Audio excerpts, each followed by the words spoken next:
So there are lots of ways to write a piece of music, and certainly to start a piece of music. It's a really good idea to always vary the way you write. So for example, writing a track one day, starting with the rhythm, or writing a piece another day by finding a sound which inspires you and exploring that. Another day perhaps start with a chord sequence, or perhaps to start with your hook or main theme and to try and explore that. Maybe picking up an instrument you can't play very well and using the restrictions of that to help you come up with something simple enough and strong enough, because of course sometimes if we play an instrument too well it can actually get in the way. Remember, in composition we're always trying to strike a balance between something that's simple enough to put across the message yet be complex enough to be interesting. So it's always striking that balance between complexity and simplicity. Another day, for example, you might sing an idea into your phone and then take that back to the studio to realise that idea on instruments. To use a strange and rather creepy old British expression, there are many ways to skin a cat, and there are many, many ways to start a piece of music. These are all examples of creative boundaries. And actually a boundary, though it sounds kind of negative, is actually a really good way of getting creative and getting something done. So for example, you could choose one day to make a composition that uses one instrument or one set of instruments, one plugin perhaps, or perhaps it's in an unusual mode or a time signature that you haven't worked in before. It's always good to be outside of your comfort zone as a composer, because that's when the best ideas happen. One very common way to write for strings, of course, is to write a chord sequence and then divide up that chord sequence into 4 or 5 lines which make up the section. Now sometimes there's doubling involved, so for example the first and second violins may play in octaves the same line, so something like that.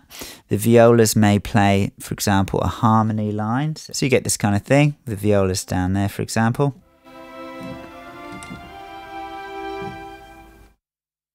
And cello and basses quite often play the same lines but are octaves apart. And that's quite a typical way of voicing chords. So for example, if you came up with a very simple diatonic chord sequence, which means it's in a key, let's say in C major, so it's nice and clear. Let's say you went from chord 1, C major, to chord 3, E minor, to chord 5, G major, like that. Now that's not going to sound great just jumping around like that in root position with all the chords as they fall. It's almost always better to voice those chords differently to give kind of more linear movement between the parts. So if you're working for strings or voices, one thing you can do, for example, is look for common notes between those chords that you can use to kind of to bridge the voicing. So for example, in that C chord there and the E minor chord, you can see these 2 notes are in both of those chords. So you could, for example, go like this, which gives a much more musical effect than this.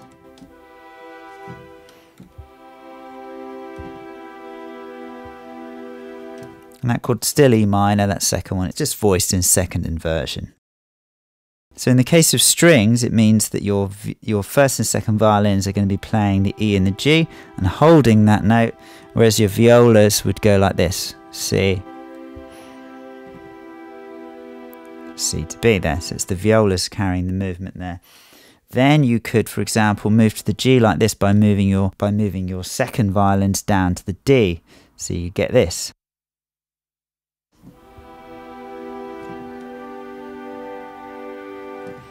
Which is much more musical, of course, than going, which is much more of a keyboardy way of thinking. So if you combine that with using the mod wheel to get some more natural dynamics there,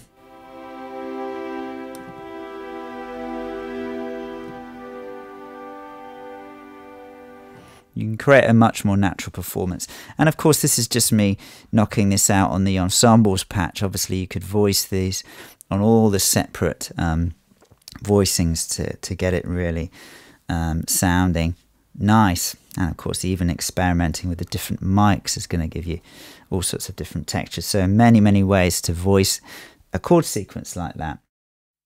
And one common thing I do, for example, if I had a chord sequence like that, is underneath it, instead of having the cellos and basses play the same articulation, a legato articulation, I'll have them play some kind of short articulation to counter that. So maybe pizzicato, for example. So for example, I'll just play in on this patch here. I'll play in the first and second violins and the violas, playing those chords there.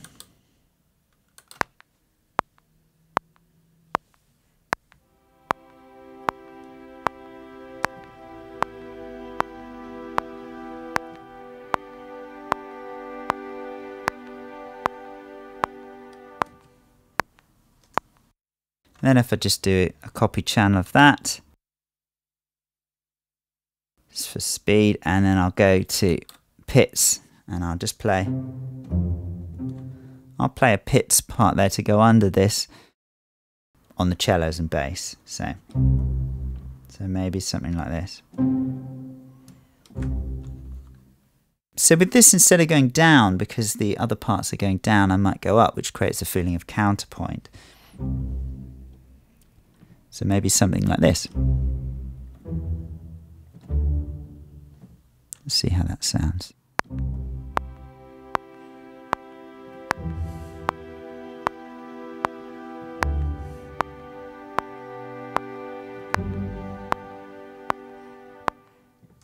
So at the end there I separated the bass and cello to open out like that. So we got this.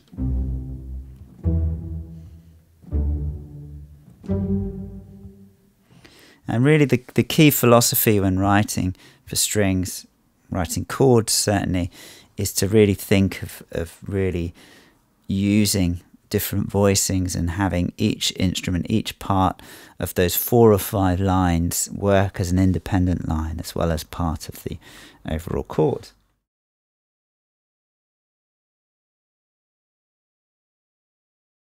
Now, obviously it always depends on the context for which you're writing the music. So for example, this type of chord sequence here is very kind of major, very diatonic, and therefore would suit something quite kind of traditional, perhaps a sort of Christmassy kind of piece, something like that. If I was scoring, let's say, a Christmas ad or something like that. You know, if I was doing that, for example, I'd think a little bit more about appropriate articulations as well. So for example, maybe doubling those flautando there with some tremolo strings.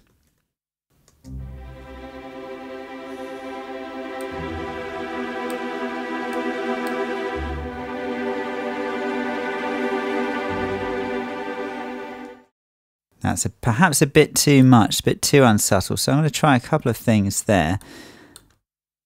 For a start, I could put these up the octave, which I could of course do with the MIDI, or I could just very quickly do it with the transposer here. So creating a double of the line up the octave with a different articulation there.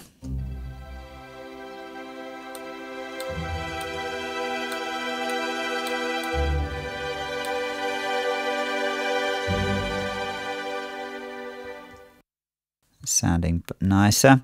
I might perhaps switch out that original flautando, which is a little soft, with some harmonics instead.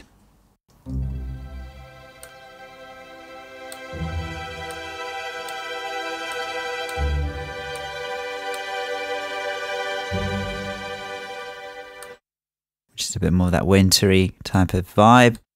But it's still sounding a little flat perhaps because I'm using all the same mic. So let's just go into here, into the tremolo part. And instead of using the ensembles patch, let's load up one of the tremolo patches for some violins or violas. And instead of using these multi-patches, let's go into the alt mics and actually use a specific articulation from the alt mics, individual articulations. Let's go second violins perhaps. As these are more distant mics, so it will perhaps give us a bit more depth to the balance. Let's try tremolo consordino with the mute, so a little softer, because tremolo can sound a little harsh sometimes. So let's see how that sounds. Now, in these stereo balances, you've got a choice of front, middle, or back here.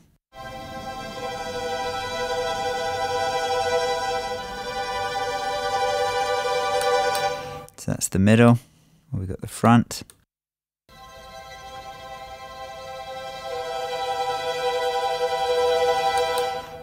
Or we've got the back here.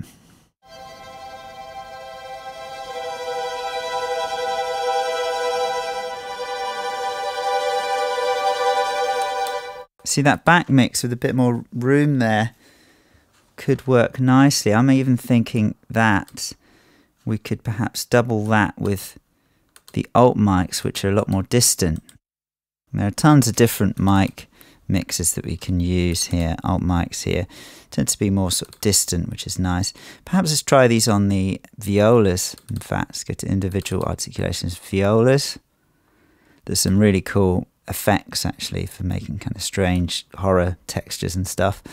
Lots of different articulations in here. Let's try this tremolo consordino. And with this articulation, you've got a basic control of close or far, or kind of a balance between the two. Let's try it really far though, because we are after all doubling it with a closer one.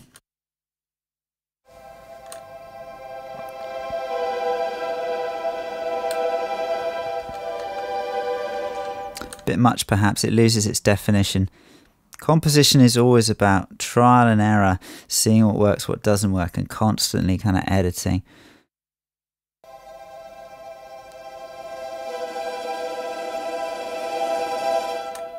It's quite nice. Let's hear these all together.